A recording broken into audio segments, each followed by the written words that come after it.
Transferring money from Barclays to Hsbc is very easy. Today I'm gonna show you how to do it.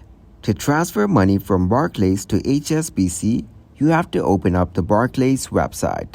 Once you get into its site, by clicking on Online Banking, you will get to know it is quick and easy to transfer money between your Barclays account using online banking. Now, go to your home page and select Transfer next to the account you would like to make the transfer from. After that, choose which account you would like to make the transfer to, and also set the amount. Lastly, check and confirm details. Then confirm transfer to authorize it. If you didn't understand the process this way, you can watch the tutorial video from this page. Although it's a very simple 3-step process.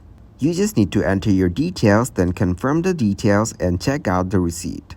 It's essential to have the correct Hsbc account details to ensure that the transfer goes smoothly.